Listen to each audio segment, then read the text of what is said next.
Yo, what's up guys? Welcome back to the channel, and today I'm going to show you how to disconnect a bank account from Cleo.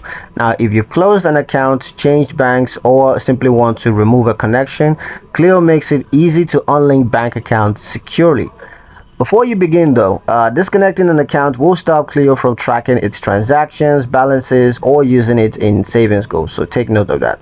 Now, here's the steps to disconnect a bank account. What you gotta do first is open the Cleo app, and then you're gonna tap the menu icon and then go to linked accounts or bank connections, and then just find the bank that you wish to disconnect from the list of available banks, and then tap it and then select remove accounts or unlink this account, and just confirm the action when prompted, and Cleo will immediately stop pulling data from the account and it will no longer appear in your overview.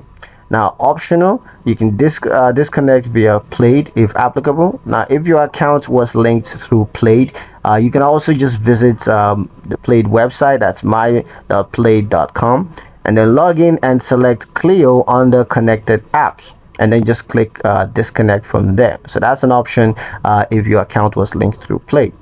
But yeah, that's pretty much it for the video, guys. Hope you liked it. Hope you found the information useful enough. If you did, like the video, comment down below, let me know what you thought. Share the video with your friends and subscribe to the channel if you haven't done so already, and I'll see you in the next one.